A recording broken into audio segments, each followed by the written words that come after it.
gentlemen, this is the Public Works Committee meeting, and as always, we have a general agenda and a consent agenda. The consent agenda items will be taken as one group unless something is pulled off by a council member or staff member for discussion. Is there anything on the consent agenda tonight that we need to pull for discussion? C3. All right, C3. If there are none other, I move for approval of balance. If you'll push the motion button, and if is there a second? Got it. All right. Discussion? Hearing none, those in favor of approving items C1, C2, C4, and C5, please say aye. Aye. Any opposed, no. I think that's unanimous. Thank you. We'll move now to item C3, please. Item C3, resolution authorizing the quitclaim abandonment of sewer easements for the Wave Wash Express Car Wash project located in South Ward. And reporting on this item, we have... Just one quick question, if I could. Sure. Yes, sir. Just one quick question. This abandonment of this particular existing line, does it serve the property to the north of the property? Is there additional services tying into that above the property line?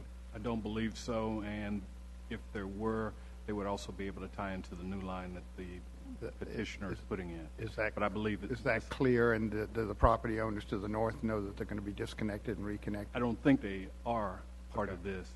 I think they have a different connection, but if they were somehow affected, then they would be using the new line that will be put in by the... Because the way the map shows would indicate that it's probably draining some larger areas than what's actually shown.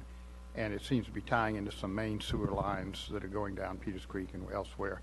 And I just want to make sure that when this is approved, that the other property owners know that they may have some interruption, but it needs to be clear what's going on for them. We'll let all the affected property owners know. Thank you.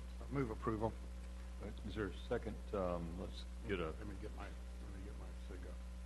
Formal motion. That's... I'll second. You may. All right. Yes, Mr. McIntosh. This is a sanitary sewer? Yes. All right. Further discussion? Hearing none, those in favor, please vote aye. And opposed, no. And that's unanimous. Thank you.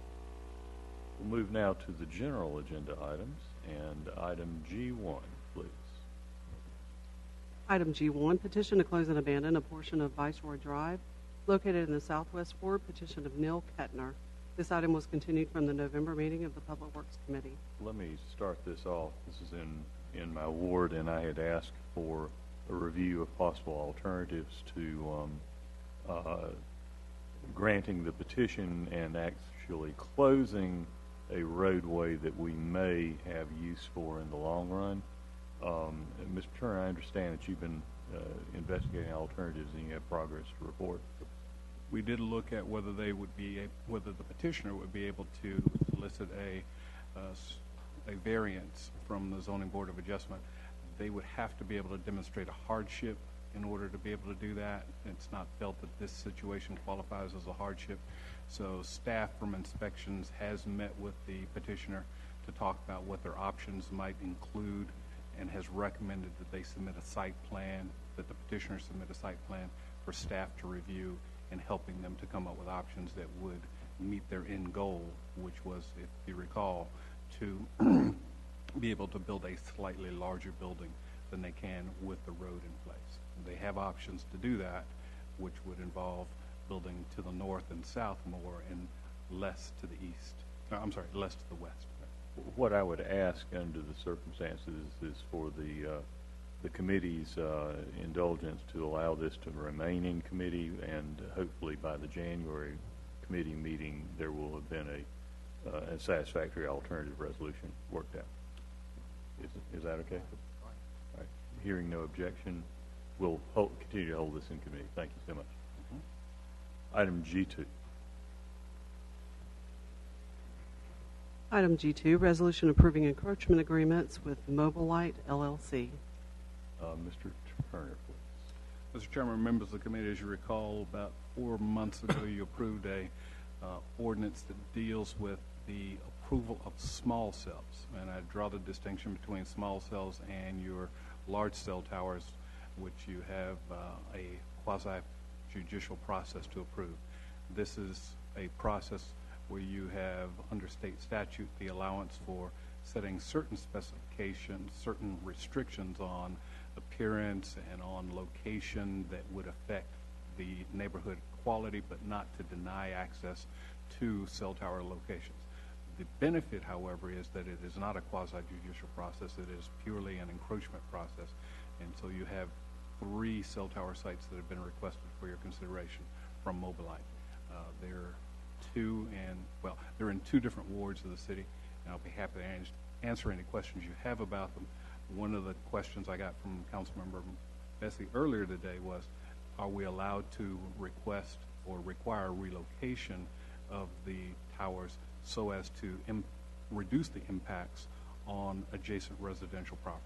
And the answer is yes. Your ordinance does have a provision that says that you prefer that towers be located on property lines or at corners where feasible. I realize that these are not in that position currently.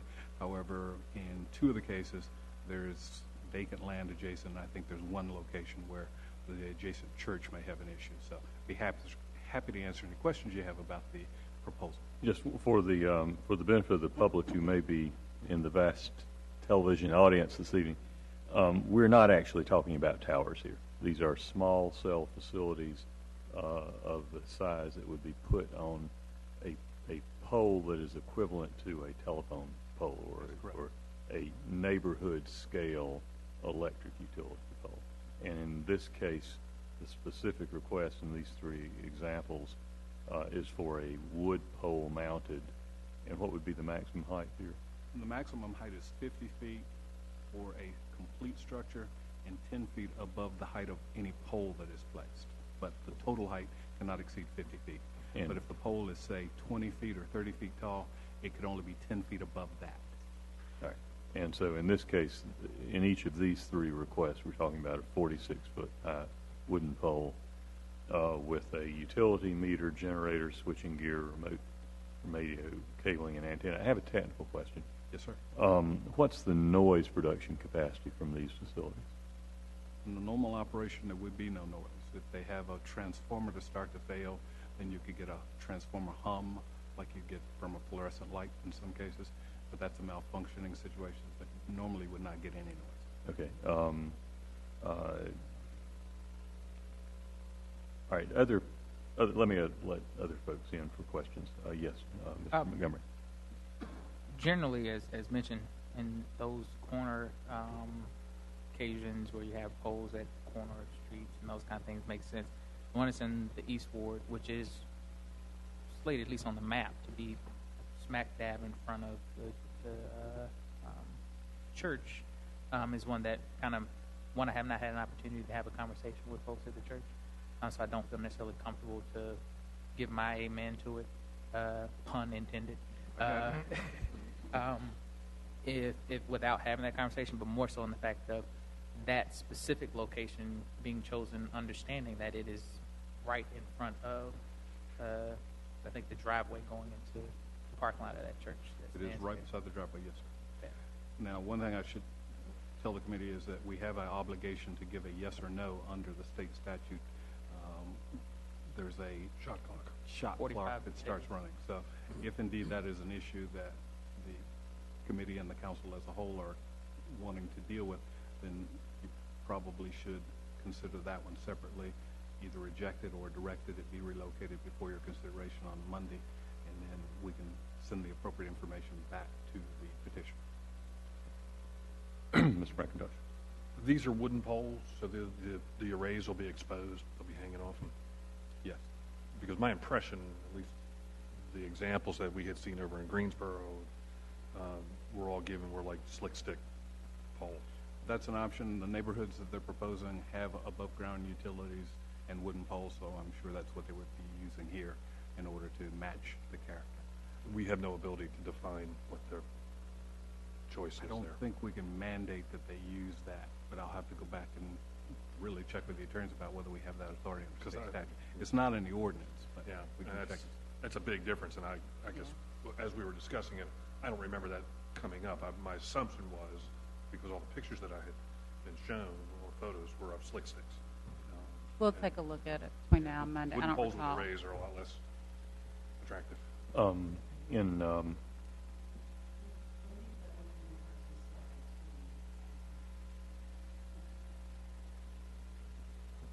I believe we have some language about stealth and screening features in the ordinance. so, well, that's what stealth and screening, we could require like a cover over the equipment so that it Some concealment. yeah. This is brand new territory for us. These are the first to be offered, and I think we're setting precedent here, and I want to be real careful about it. I think we have no visuals except when we first started talking about them. We know there's going to be a telephone pole. We got a bunch of stuff hanging on them. We don't know how many of these things are going to end up in the city. We don't know where they're going to go exactly, and we're already talking about problems of placing them in front. The residents and people that are going to enjoy these things on their street have no way of knowing that they're coming. And so, you know, I think we have to try to set some precedent. I would agree with Councilmember McIntosh. I think simplicity is important here. If we can move them toward an enclosed unit that does not have a lot of miscellaneous garbage hanging all over it, I think that would be better. I think as we look at them, as if each of these is going to come to council and the public's not going to be given any notice because of the short timetable that we are allowed to review these things, 40 days, is that what it is, 45 days total? Yeah, so basically one meeting. You know, we're going to have to be fairly rigorous. I do think there's a case that these things do have an impact on neighborhoods where they're being placed. And I think the same argument that we have with cell towers will apply here to a certain degree. Are they in keeping, and are they compatible with the general area? I would feel better if we could get monopoles on these things, and I think we should press for that as setting a precedent. Size, Mr. Turner, about how bulky is the equipment? The transmitter and other equipment is roughly the size of a large backpack. So, a small suitcase, whichever way you want to think of it. Now, keep in mind that when you see a small suitcase or a large backpack at eye level, then it looks much bigger than when you move it up a pole 30 feet. So a traffic signal, for instance, does not look like it's very large, but it's actually 3 feet tall. So keep in mind that further away it is, the smaller it is, even on a pole that's only 20 or 30 feet. For the aerial ones, is there going to be an electric wire strung to the pole as if it were a telephone or an electric phone? It'll depend whether the existing utilities in that area are underground or overhead. They would have the option, although I doubt they would take it because the power lines would probably interfere with where they want their antenna to be clear and not have any interference from the standard power 60 hertz signal. So I suspect they would feed from underground regardless, but technically they would have the authority, if the other utilities are overhead, to feed it over. Okay.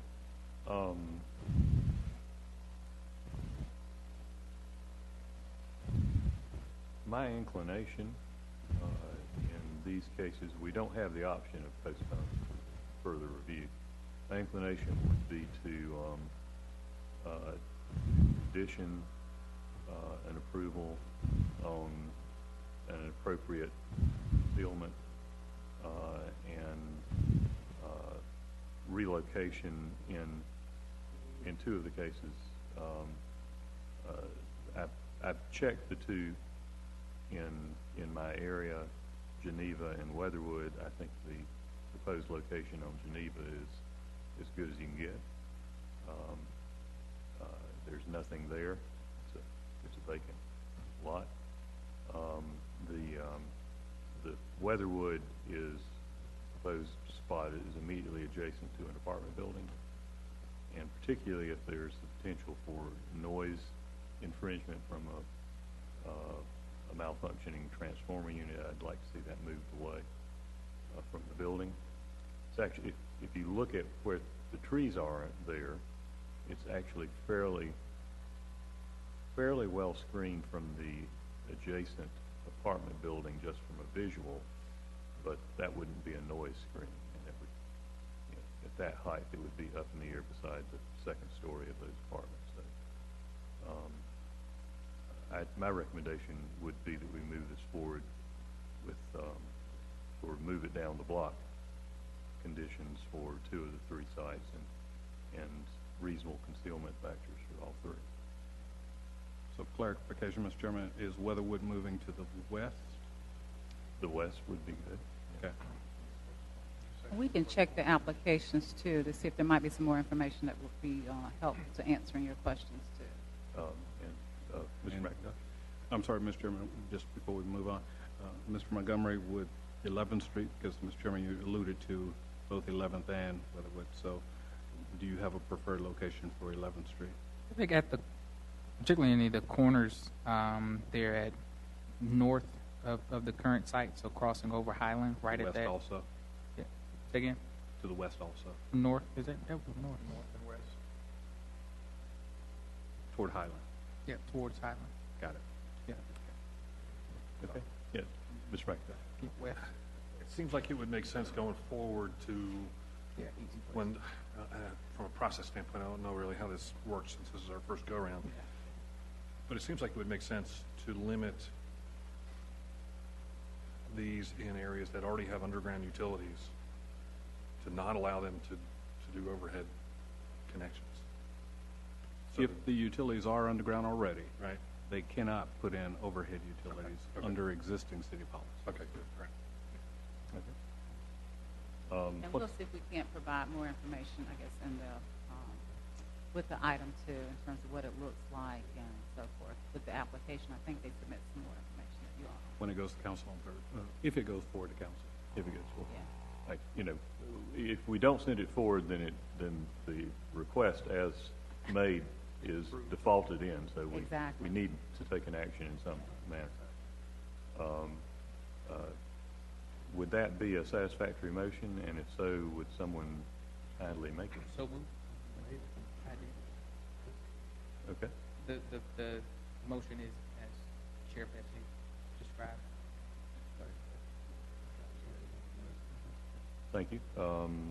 Further discussion? If not, those in favor, please push the appropriate button when it comes on your screen. If you're opposed, push the other button.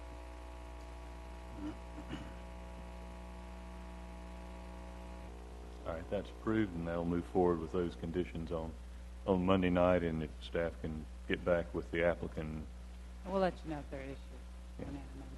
If there are issues, we can always say denied because it didn't meet our standard. Yeah. We'll make sure the information's in your package. Right. Yeah, and if they say, no, we're not going to cooperate, then it would kick off onto the general agenda. Correct. Right. Very good, thank you. Item G3. Item G3, report on architectural lighting policy for displays within the public rights of way. This is an information item. Mr. Stern. So, Mr. Chairman, members of the committee, you have an unusual or unique situation for the city. We now have a large archway over US 52 as a public-private partnership project, and the question has come up about lighting of this structure and who determines the lighting, and will there be opportunities for other people to request special event lighting and things like that. So we've prepared a draft conceptual policy for your consideration. It covers things such as the lighting must be directed away from vehicular traffic. That's actually a state statute requirement, but we felt it was appropriate to remind in this ordinance or this policy about that requirement. That a second provision is that the lighting can be either white or color if someone wished to have it, or if City Council wanted to change it. Another condition is the lighting cannot abruptly change from one color to the other or from off to on. It needs to gradually fade in and out, or from one color to another. Another requirement is that charitable or civic organizations can request special event lighting. Let's say that you had the Cancer Foundation, Breast Cancer Foundation, and they wish to have pink lighting for a period of time. They could request that the lighting be changed for that event for up to 15 days. There is also a prohibition on special lighting during the Christmas season. The intent there is an expectation the city might choose to have a holiday lighting theme during that period of time. And then one of the other provisions is that for other individuals who wish to place decorative lighting structures in the public right-of-way, they would get a standard, they would follow the city's standard encroachment provisions, and then they would also be bound by this policy for how their lighting fixtures would work. Be happy to answer any questions or take any feedback the committee has. Questions or comments? You're on the committee, go ahead. Mr. Larson? I think it's a great idea to begin, City of Arts, to begin to address this, because Norman Coates and others have done lighting installations, which I think are very creative. I don't know how this ordinance is going to function. And for example, you gave an example of cancer societies or something coming forward. Are we exempting city streetlights, for example? Are these any cost for installation of lights the responsibility of the applicant? What process? I mean, I assume this has gone through the Appearance Commission or somebody, or maybe the Arts Commission that we have, to have a look at this and think about it in that context as to what it means functionally for people to install lights on city right-of-ways. And I assume that's really what we're talking about, or city properties. Bridges come to mind immediately. What kind of ornamentation and stuff, and like banners that we allow to go up on city bridges. Are we going to allow lighting to go up, and how that will be handled? I think just some logistics, but I like the idea of where we're going with this, and hopefully we can iron out a few details as far as how it would be applied, what kind of fees or anything might ultimately apply, if it's going to cost the city money to install any of this material on our property. But I would encourage you to keep going. Okay. Ms. McIntosh. I had a question about the fees as well. Who pays for the changes? Will they be? I've got a question around light pollution, and if are these going to be ground based at the arch? I'm just talking about that one in particular. Yeah. And maybe that's too specific for this conversation, but they'll be ground based spotlights essentially. Ground-based up lighting of the structure, so Right. it'll be lit from below. Right. But yes, ground-based. Can we engineer so that it doesn't just spray the entire night sky with light? We'll check. What's that? What if that's the goal? I mean, an LED thing, and also I guess we got to take the airport into consideration. If we're going to be spraying light up into the sky, whether that's an FAA thing. Okay. All right. We'll look into that. I like that idea. I mean, in an urban area, you can only do so much about the dark sky thing, but we can do something on a worthwhile basis, because city kids deserve to be able to see the stars at night too. So, anything else on this? Keep going. Okay. That was an information item. Item G4, please. Report on alleyways. Item G4, report on alleyways in the city of Winston-Salem. This item was continued from the November meeting of the Public Works Committee. Mr. Turner. Mr. Chairman, this is just an information item. Wanted to let you know that we've had questions in the past about alleyways. The city has over 1,000 alleyways. There's a diagram or a map in your document. I think once we showed you a map that if you scaled it up, it would be 200 feet by 200 feet in order to just be able to read the map. This was not that bad. I think you could probably get it in 100 feet by 100 feet, so much better. Big file. But yeah, it's a map of the entire city, and if you want to be able to read where they all are, it's difficult to have something you can scale. So the benefit of it being as a PDF is you can zoom down and look at a specific area. But they are primarily, alleyways are primarily in the older parts of the city. However, we do have new developments that are putting in alleyways under the neo-traditional development theories and schemes. The alleyways that we do have range from paved and utilized to unpaved, unidentifiable unless you have a map or a plan sheet that shows where they exist. They're almost always built by developers. We weren't able to actually find any instances where the city put in an alleyway, but developers are usually the institutions that are building the roadways, the developments, and the alleyways associated with them. And the city does have a policy that says that we maintain those alleyways that we utilize for city functions. Primarily, that's garbage collection. The state statutes do allow cities to close alleyways, and there's certain provisions for it. You've seen that process in the past, so I won't go over that unless you really need me to. And the vast majority of our alleyways are treated as part of the adjacent land by the adjacent property owners. It's not officially their land, but that's essentially how many property owners deal with the alleyways. There are concerns that occasionally crop up, fairly regularly crop up in some areas, about who owns, who maintains, who's responsible for the alleyways. And when we have those, we have to analyze them on a case-by-case basis.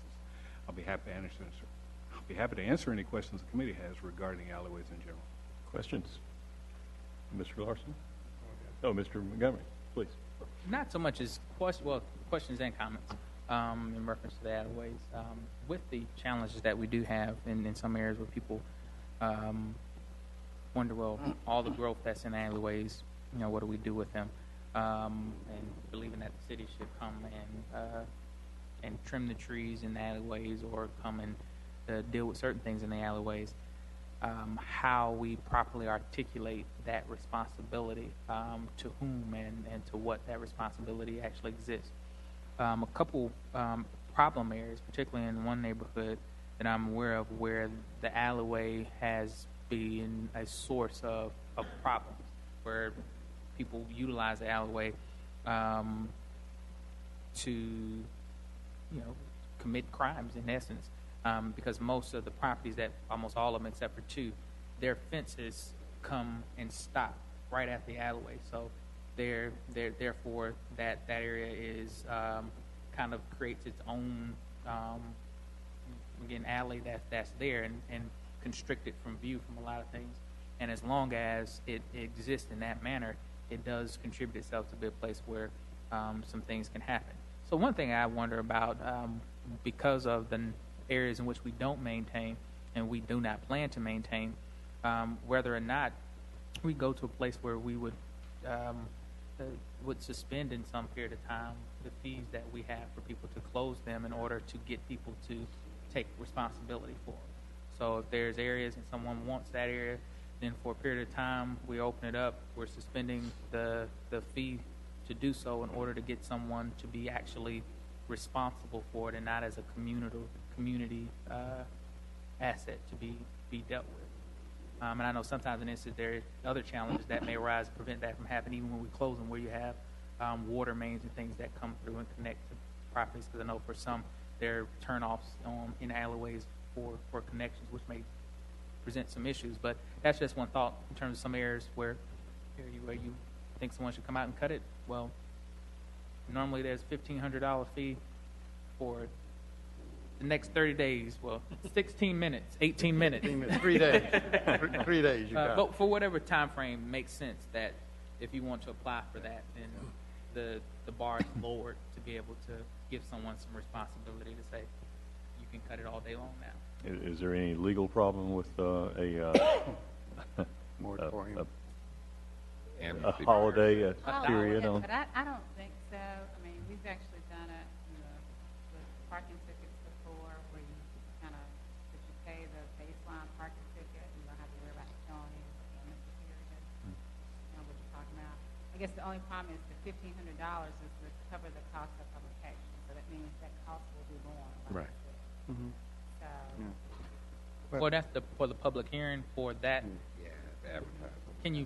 Can you, if let's say you have a date, like if you have to have it submitted by X date, and 6 we months. multiply like each one. So I'm just thinking about the advertising cost. So let's say you put it out there and you get 25 folks say, hey, I want to take advantage of, and all of them are publicized at the same time. So by constricting our time frame of when you submit and when you receive, so you're not, it's a rolling basis where you're consistently having to advertise, so you can control that cost. Is that It'll probably be up to the journal to decide, because they just tell us what the cost is, I guess, based upon the ad and so forth. But we could try to see if having multiple ones like that, maybe a shorter ad, if that would somehow cut the cost. Maybe a group format for the ad saying, we're advertising that this list will be Yeah. come up.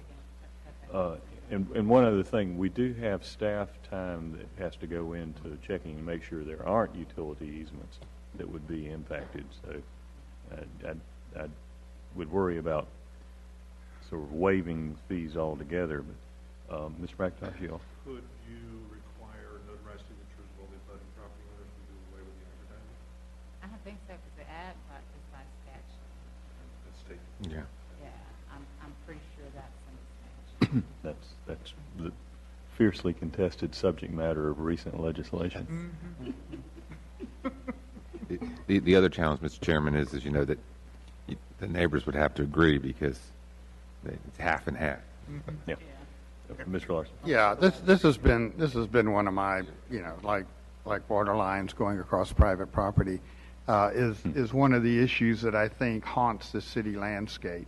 And I guess I would disagree a little bit with Assistant Manager Turner in that, having come from Old Salem, I know that all the roads that were built originally in that town, at least up until probably 1913 when the two towns merged, were instigated by the town itself. So we have this history of buildings and neighborhoods and being supported by an infrastructure of transportation, which included alleyways. And even today in places like Washington Park, you cannot access your garage unless you use an alley. There's no way based on the topography to get up into your lot, so you have to use an alley. And so we have residential areas that are still dependent on alleyways to service outbuildings and access to backyards to bring the groceries in even. So we have a whole level of different densities and uses of these oddities that we have, which seemingly have no ownership and limited city participation. Some places seem to have city water lines or sewer lines in them. Sometimes we run garbage trucks down them. If there's a fire, we send first responders in to address the fire. There is a functionality in certain parts of them. Certain parts of them are just grass and trees growing up in them right now and have no function at all, no relevance, and unlikely that they ever will. Somehow or another, we've got to start untangling it. I appreciate Councilmember Montgomery's idea that we begin to try to simplify the landscape with these features and see where we can actually have functional thoroughfares, as it were, call them what you want, functional alleys that are an integral part of our network of transportation in this city, and the usability of those and what level of maintenance the city can sustain on those, where they are surplus and not ever going to be developed. There's one running around Washington Park on the very crest of the hill that never going to be used. It somehow went in the 18th century, or 19th century probably, and it just needs to be dealt with and closed down and recognized that it goes to the adjacent property owners. This requires some work, and it's going to require staff time, but ultimately this knot has got to be untied, and this issue is going to have to be resolved, or else we're going to continue to have residents and issues and questions arising, everything from security to questions of usability of these, or even access to them, that needs to be addressed. And I would appreciate the approach of somehow or another of trying to figure out how to clean up this map that we're talking about, and whether or not, these alleys are unopened right-of-ways, whatever that means. Some of them may even be old state highway. It looks to me like parts of them may be abandoned state highway property, and figure out what we can do to get these off the map and clarify them and put them into private hands if possible, and where the city should accept responsibility for a variety of functionality of the city and our constituents, where they're still functioning and where they're important, figure out what level of support we can provide either in vegetation management or in grading the streets. I'm not suggesting we pave all of them, but I am suggesting that we figure out how to keep them serviceable for the constituents that are still using them. And Mr. Montgomery? Well, just a couple thoughts that Councilmember Larson's comments sparked in my mind. And one thing, out of full disclosure, I live in a house that has an alleyway in the back of it as well. So anything that happens with this would personally impact me as an individual. But with that said, there are, in the same community I mentioned before, there are areas in which Councilmember Larson's comments are true as well, where houses sit, if you go up, particularly think about Cameron Avenue, you have houses on the right side of that sit on a hill with steep incline that have garages and car porches in the back, and you access that alleyway from another street. And that's the only way that you can actually get to any of the back of those properties to get to it. And even thinking about other maintenance that would be required if they ever replace the roof or any of those kind of things, how someone actually has to service those properties. And in instances like that, it would be a question that I would have on terms of what responsibility does the city have to ensure that access to that property is a safe access for vehicles that need to approach that. In other instances, it may be totally where it's not necessary. And I'm not certain of our ability as a council to say, hey, we can maintain all of these things. That's why I think an option of being able to just get some of these things off of the books is a good opportunity for us if that's possible. And in other areas where an accessibility question is true, then what? Is I think a right question to ask, and I think that's why you have citizens who ask that question of us. Well, I do think we're obligated to determine whether, in fact, the city ever accepted a legal responsibility for maintenance. I know that even today there are subdivisions that are being built in which, as a practical matter, access to the property is dependent in part on a purely private alleyway that is so marked, in fact, and can be used by the adjoining property owners, but is not a public access way. And I suspect that we would need a legal check to determine in which cases one of the truly older neighborhoods, something like Washington Park circa the 1920s, ever dedicated those alleyways or not. Just like driveways. Houses that depend on driveway for their safe vehicle access can't do without them for full utility of the property, but there's no question that it's not a public responsibility to maintain the driveway. So we would have a legal obligation to determine that actually the public accepted maintenance responsibilities for an alleyway before we could choose to keep it up. Mr. McIntosh. In your example of a new development, new urbanist developments typically like alleyways that feed the back of the yard rather than people parking out front and have driveways. Those are dealt with in HOA agreements where there's funding to maintain them. And if they're accepted by a municipality, they would have to be up to standards, just like when we accept new streets. They have to be built to our standards in order for us to accept them, or else cost just goes out of control. There's no way, in my opinion, there's no way for the city of Winston-Salem to accept and even maintain, not even talking about paving, but even maintain alleyways. The actual cost of that would be exorbitant. Is there a mechanism like a bid, like a business improvement district, to ask for participation from the adjoining property owners? Because the benefit of those alleyways goes to the people that are on it. And I would have a hard time telling my people in Foxhall that they should pay for an alleyway that's only used by 12 people on Poplar Street. So the benefit and the cost is not shared equally there. It's way out of balance. And I know Old Salem may be different, but if you look at the maps, the way the West End was developed, you had the West End Development Company. They bought a large piece of dirt, they cut it up into lots, and they drew a line down the middle and said, this is the alley. They sold off the lots, never did anything with the alley. And that development company no longer exists. So they were never accepted by anybody unless they went through the process of with the city of saying, okay, I want half of it, you want half of it. So to ask the entire city to pay for these, I think is very difficult. Mr. Montgomery, I'm sorry. I don't disagree with the thought that the city does need to understand whether or not it has ever accepted the responsibility for maintenance of the alleyways as a whole, which I think goes back to the question. I think it would be it's going to be a cumbersome task because in some instances it may be very clear that that happens, and others it may be impossible to know, which would say, well, it didn't happen. So I don't think that's a blanket response to be able to answer the question, had the city taken responsibility for alleyways in the city of Winston-Salem? It would be more so, has the city taken responsibility for an alleyway at X property, which again is a cumbersome task to take on.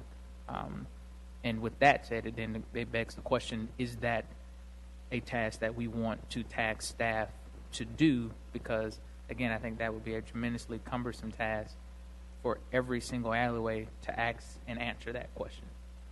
That's certainly true, but then again, the alternative is to simply flip and go from a blanket, it's not our responsibility unless there's a record it was publicly accepted, to a blanket statement that they're our responsibility unless we have evidence that they weren't. Well, I wouldn't move that to that direction. My thought would be more so in the sense of, unless we can prove that they were, we don't maintain it specifically. And because I just see that as unless one can tell me otherwise, I just see that as a very, very challenging task to go forward. And so as we have had as the standing practice that the city does not maintain alleyways, and if there is proof to say that the city has somehow in some place taken on responsibility in those instances, and only in those instances, then would there be anything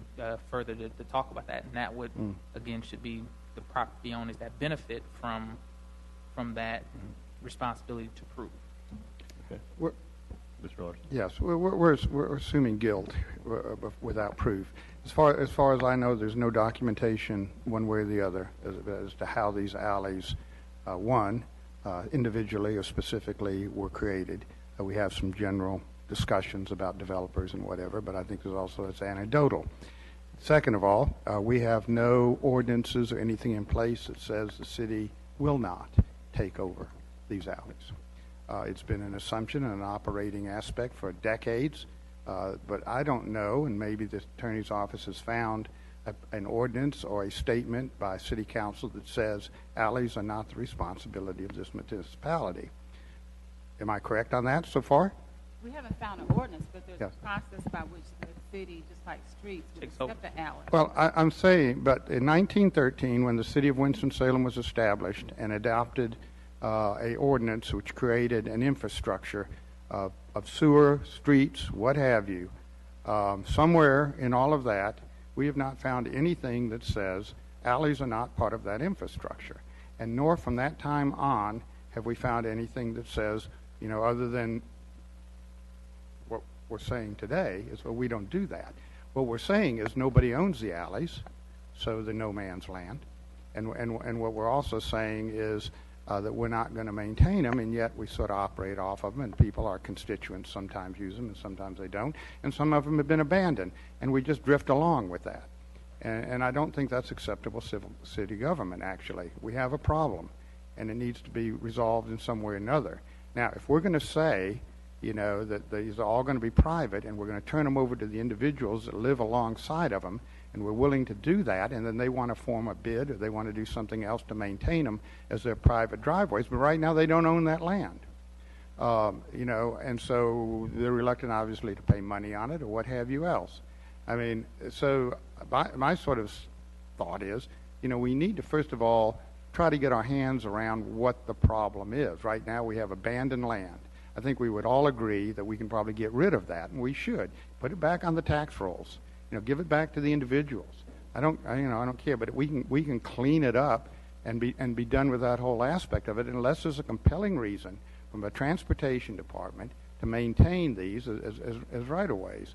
Second of all, we have roads that are currently being used and have been used for decades and decades to support constituents in this town that pay taxes, live in these houses, live in these neighborhoods, and use these streets as a vital part of their operation.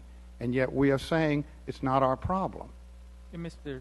Larson, I don't mean to intrude on your comments, but that in essence that would be no different than a neighborhood in the southernmost part of the East Ward that is a new development that has private streets, and the city didn't salt those roads during the snow time. That it's the same principle, that we don't service that street because the city never took an action to acquire that street, and there's a mandate there. So in any development, when there's a development done, again, in my neighborhood that I live in, I've looked at the tax blocks, the creation of those, just like to look at that stuff. Cameron Park development, when it was originally platted out, that the developers of that had the land and they allocated a specific piece that was alleyway.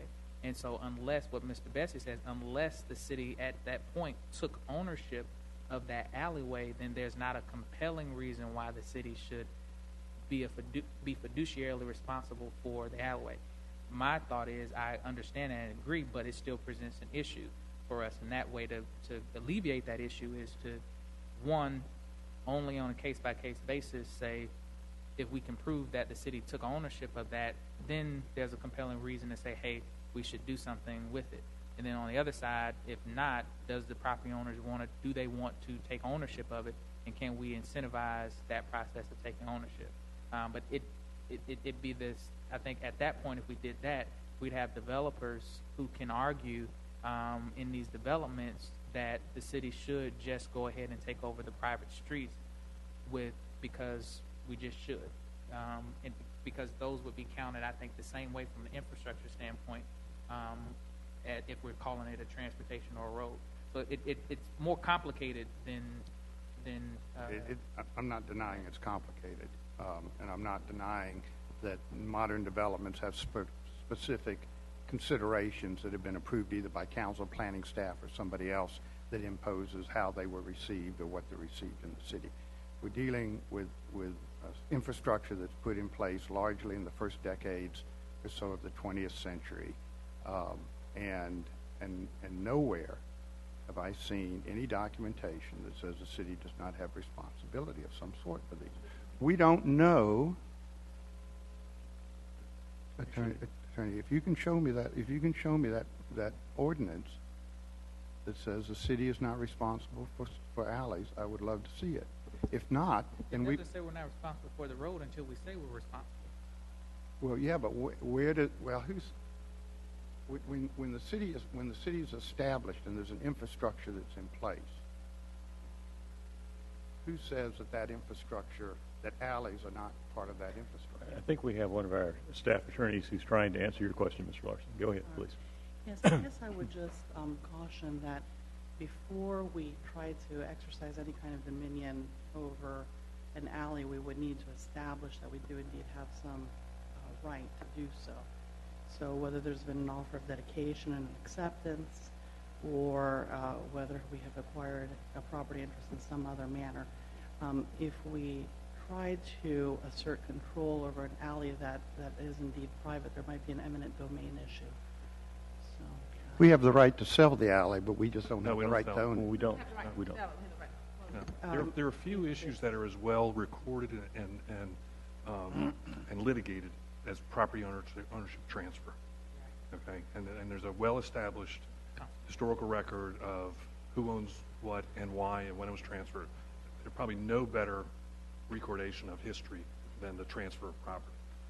So who owns the alleys? Who owns the alleys in the city? Not the city.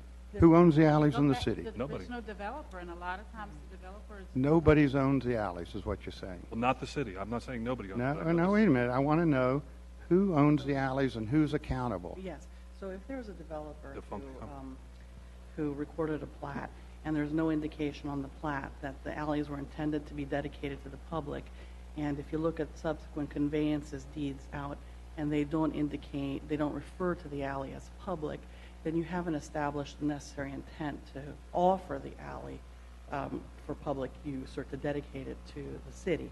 And without that, it remains private property. Okay, so how does an alley get dedicated to the city?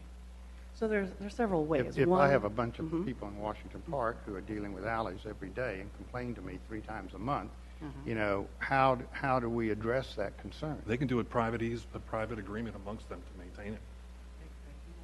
But they can't make us take it. And can they impose the city trucks don't go on it then?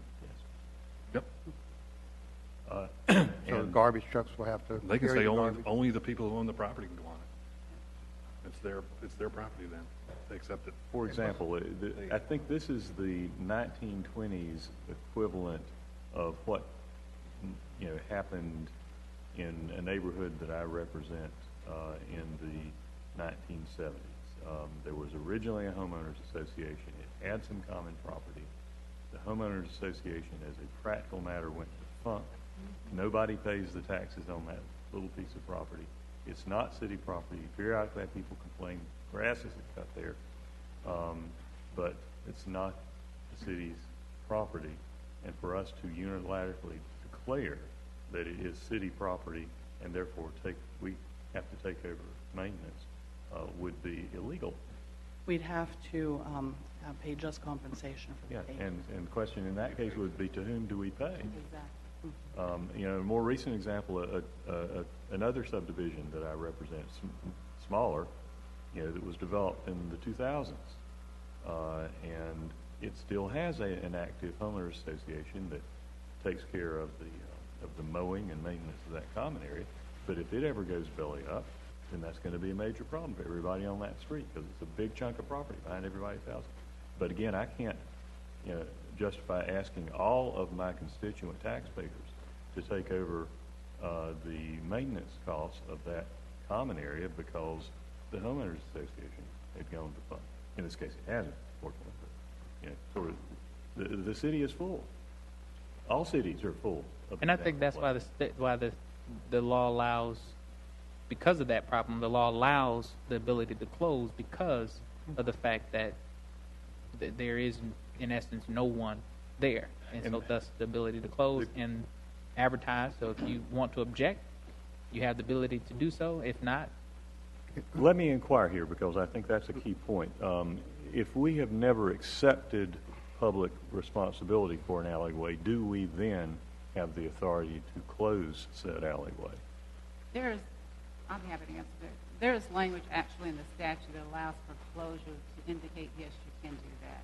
And that's the language that's been relied upon in the past for doing so, just in terms of closing. All right, so there are cases in which we don't own the property, therefore we don't have any legal maintenance responsibility, but we could facilitate private maintenance by doing a closure of that. And I do know there are some cities, because, you know, the statute's not the most well-written statute, that prior to the closure, they will, in that same document, formally accept and close. All right. Exactly. Could we do that on our own initiative in certain cases where there was where we would argue there is a public problem, but there is a neighborhood of limited means to address it? Is that an option that would be in our toolkit if we determined to use it? I can look at it. I guess the concern might be, what if you have the neighbor, the adjacent property owners not wanting it? No, well, if they object, then we say, okay, never mind. I didn't hear the last. If they object, then we could say, okay, never mind, and we thought that you were asking for this. Okay. We seem to have two categories. We have right-of-way, which presumably we own. The orange on this map is presumably established street right-of-ways that we have not executed on. Then we have alleyways, which is what we're sort of discussing right now. And I guess for purposes of brevity and sort of considering the hours getting later here and this thing's gone deeper than I think we can resolve tonight, I'd like staff to explore a couple of things that have come up. One, I'd like to explore the possibility of divestiture of, as expeditiously as possible, surplus properties that are currently could go into the private sector, and how we could execute on that. And it may be it's going to have some consent of whatever access. DOT may have to be involved, but I think somehow or another I'd like to understand if we can get some clarity, if for no other reason, just for legal and criminal activities, whatever, maintenance, mowing, trees, what have you, that this no man's land be somehow somebody's man's land. Second thing I'd like to understand is, where are these alleys actually open and functioning right now? This whole map that I've got, the alleys that are currently servicing residents, and if that's the case, give me some proposals to take back to my constituents that say how this can be maintained in a reasonable way, and if it is, how to formalize that, either in the deed covenants or in some other mechanism that is passed on from owner to owner, so that this subject doesn't fester up again. If it is forming a bid or something like that, that it can be recorded and agreed upon by a group of residents that said they will assume that responsibility, that transfers with the property as well, and we get clarity, since we apparently have no owner right now that will claim responsibility for these properties. Let's take a look at that and see if, at least in those two categories where we have a functionality question of service, and I guess I also need to know within that if the city is in fact encumbering those properties with utilities of some sort, right-of-ways, vehicles that we use, garbage trucks, whatever, that are in fact using these roads. I'd like to kind of know that as well. Those categories, those three categories. Mr. Garrity, respond, and then Mr. Montgomery. With all due respect, I'd like to have staff be able to give an estimate of the time that's going to take before we do that. If you look at how many alleyways we have in the city, this would be a major undertaking. So I'd like to be able at least give an estimate. I don't think we have that. I've got 3 years in office here still, so Okay. I'm willing to give it some time. But It might be possible in 3 years, but I'll have to go back. 2 years, 11 months? Maybe. We could get a report back on some of the disposition options. Yes, we can do that, and an estimate of if we looked at them all. We can do that quickly. But to get to actually go through everyone and determine which ones might be used, might have a water line the on other it, choice, a lot of work. if I may, just for staff purposes, instead of staff doing this, it may be that would require the occupants on that alley to come forward with a statement of concern or involvement in it. I mean, instead of imposing ourselves upon, maybe, obviously there's some very active alleys that I have in my ward that obviously they are following this with great interest. There's probably other alleys that people may be using and don't care as much, or who knows what. So there may be a way to set up a application program of some sort of people that are on alleys that would initiate certain actions of resolution. Certainly an option. Mr. Montgomery. Well, I don't want to murky waters anymore, and I think I've shared my recommendations and thoughts on some things we can do with it. But I think if I'm hearing Councilman Larson, his concern is how he can satisfy concerns of citizens in the neighborhood, and primarily by having the city take on the responsibility for maintenance of that property. And in my mind, and how we have looked at issues not like this, but similar issues, is that if a person has a piece of property and they want something done with it by the city has to take ownership of that. So one, if in fact those individuals have an ability to have that property closed and then request the city to take that property on, that is a way for them to do so. Doesn't mean that the city will take it on, but it is in my mind, a cleaner avenue to saying for a group of people to say, hey, this is something that we believe to be a public good, and thus you should be responsible for as a street, rather than the city saying, we're coming in and we're going to take this over.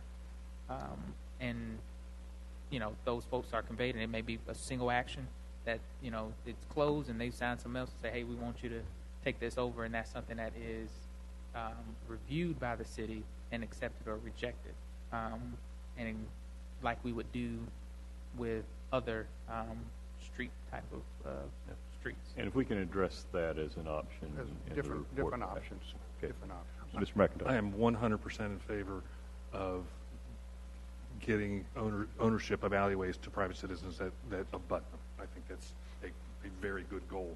I think it's not going to result in much action. I don't think many people are going to want to take ownership of those. I cut mine. On the standard North Carolina bars approved real estate offer to purchase, every single one of them has a line that asks the question about whether or not the property abuts a private road with a road agreement, maintenance agreement in place. So within the real estate community, it's sort of well understood that these agreements exist. If you go to any real estate attorney who does a fair amount of business, he can craft one for you, and they're not complicated. But they just say, this is how much it's assumed it's going to cost. Basically you create a small HOA to go back and review it. So that side of it should be relatively simple. But I encourage us to get rid of as many of these as possible. My ward, I mean, I've dealt with alleyways a lot, and they're never easy. So I'd love to have other people own them. Let me take ownership. Okay. Then we're asking for a staff Options. report back on options. We Options. appreciate that. We look forward to receiving that information. And Councilmember Larson, by my authority as chair, I declare you to be alley cat in chief. We'll be there.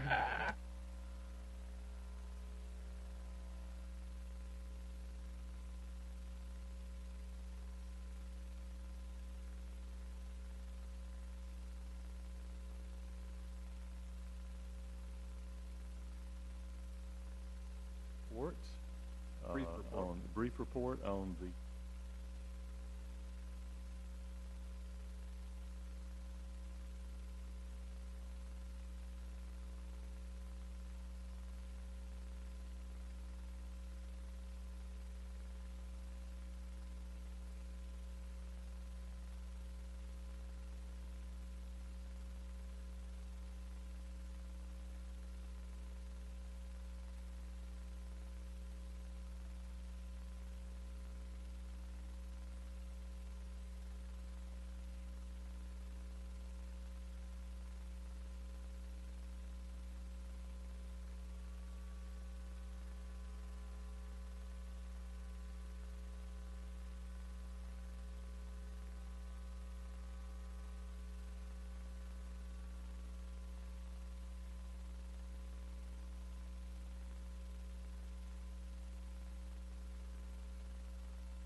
from a situation where I had one complaint of odor since the 2011 revision of the lines that brought this into the south area and southwest board over a period of several years, and so we did what we could, but we're not taking this as a widespread issue. Suddenly, with this change, now I'm getting complaints from regarding the Griffith Road plant from west of South Stratford. So it is going to being a periodic, mild annoyance to being, I think, arguably a public nuisance that we are obligated to act on quickly. So that's what I'm seeking, and thank you for the report. I hope that we're not talking about 6 weeks before we implement that short-term solution. As soon as we can. Thank you. All right. Anything else this evening? No. Happy holidays all. We are adjourned.